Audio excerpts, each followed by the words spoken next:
One of the scariest things about life is a question. The scary question can shake a soul up. If you don't ask the questions of what you want to do next, the world is going to put you in the box on what you have to do next, because they're determining who you need to be.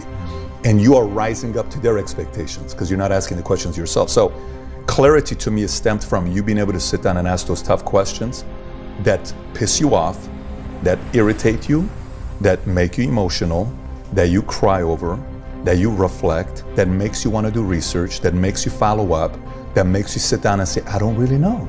I've never thought about this before. And that goes deeper and deeper and deeper. We don't spend enough time with why to. Why to is linked to identity. How to is systems, learning. It's a skill set. Anybody can pick that up. So identity is you asking the questions until eventually you get to a point that you get to the deeper part of who do you want to be? What life do you want to live? And why do you want to live this life? Why is it important to you? Why is it what you're putting through all these hours? Why would you want to do that? What's your why? Why do you wake up in the morning? Why do you put on that jersey? Why do you go out and practice? Why? If y'all gonna be great on that field, you gotta have a why. You gotta have a reason for why you do what you do. The problem with some of y'all, the reason why you don't give 120% every doggone time you get on the field, because you ain't got a why for what you do. You ain't got a why. I walk in the room, I can see some of y'all. I spoke to all of y'all when y'all came in for the most part. Why? Because I'm looking in your eyes and I see some of y'all and you ain't serious.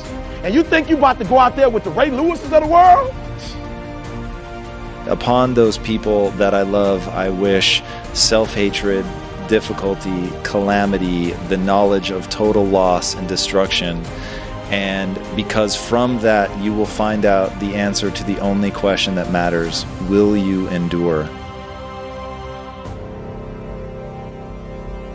That's really at the center of every great accomplishment, is somebody gets fed up with the way that things are and they hit rock bottom, and they either stay there or they get up, they brush themselves off, and they now have a new fiery tenacity and they're going to accomplish something, and that's it. And learning to harness the negativity in your life, learning to harness the rage inside of yourself, learning to harness the things about yourself that you don't like is powerful. And when people try to only see the beautiful in life, it's like, I get the inclination, but you're missing out on a really powerful tool, and that is anger and disappointment and betrayal and ruin and just abject failure on your part is something you can learn from, and is something that you can use to drive you. So I have one superpower, and that's the ability to suffer.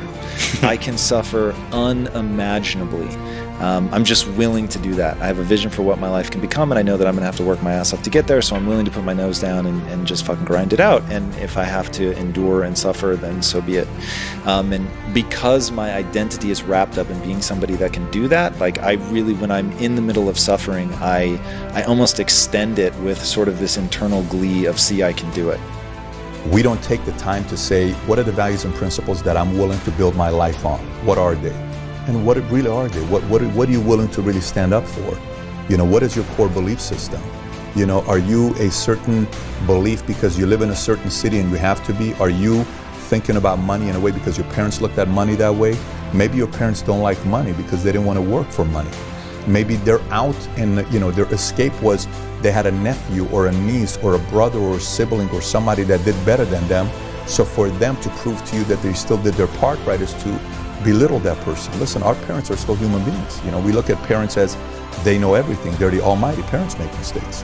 Parents don't have everything figured out. They're trying to figure it out for themselves. So I think the solution for you to become free is you got to question every single thing. The idea isn't to question and change. Like, the idea isn't to say, I question it and they're wrong, so I change everything. No.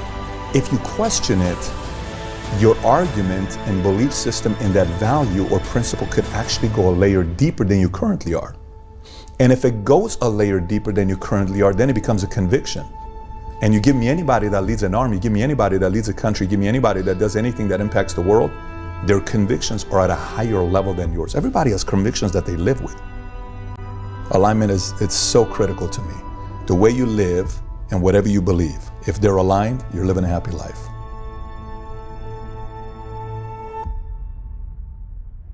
Any of you listening in today are listening because you want more from life. You want more. And you know at some level of your being that you are capable of achieving more. Maybe you've already achieved a lot. Maybe not. Whatever the case, you are hungry for more. You're not like the rest. You don't settle for an easy life. You don't take the easy option or the safe path. You know you deserve more, and you want to set an example to all those close to you that a better life is not only possible, but your birthright. No matter where you are in life, at the bottom, in the middle, or currently at your peak, there is always another level. To get to that level, you must grow and you must push yourself. You must demand more of yourself than anyone else would ever expect, more than anyone would expect of you or of themselves. To get that better life, to reach your true potential, you're going to have to think like successful people think. You must understand two very important principles that I guarantee you all successful people live by. If you do these two things consistently with your full commitment, I guarantee your results will explode and your life will turn into the magical journey it is meant to be. Number one, model success. What does modeling success mean?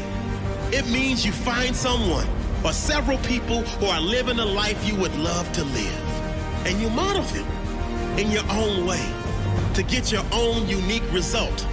Isn't this copying? No, it's not copying. You model them in your own way. You take parts you love and you model them to suit your life. You learn from great teachers and mentors and apply their teachings in your own life.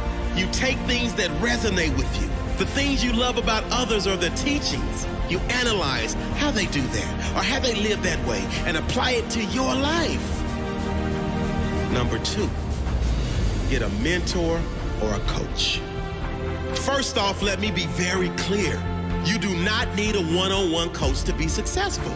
There's plenty of information provided all over the internet for free and at little cost in many great books that if you apply could easily create everything you want and more.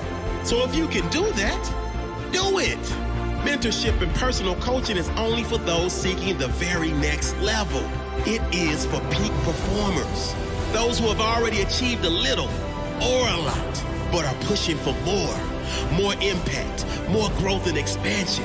If you're not there yet and you can't afford it, you don't need it yet. Work your way up by finding mentors in books, on YouTube, on podcasts. There's so much material out there. Some of it is junk, let's be real, but some of it is life-changing.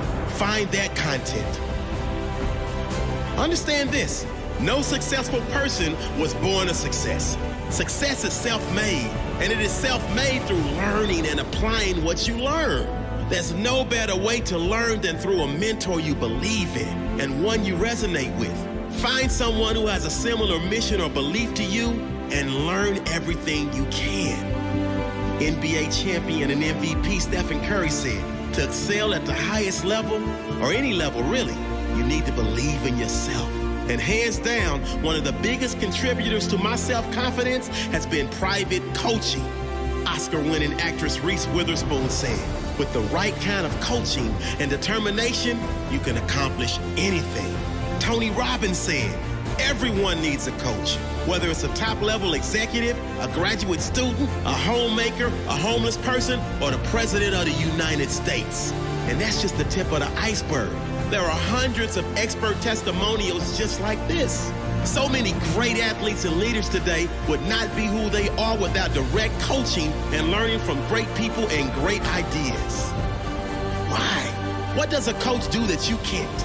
A great coach will notice your blind spots. A great coach will guide you to noticing and working on your blind spots. Great coaches get that little extra out of you. When you think you're giving 100%, they find an extra percent. They hold you accountable. They work on your psychology.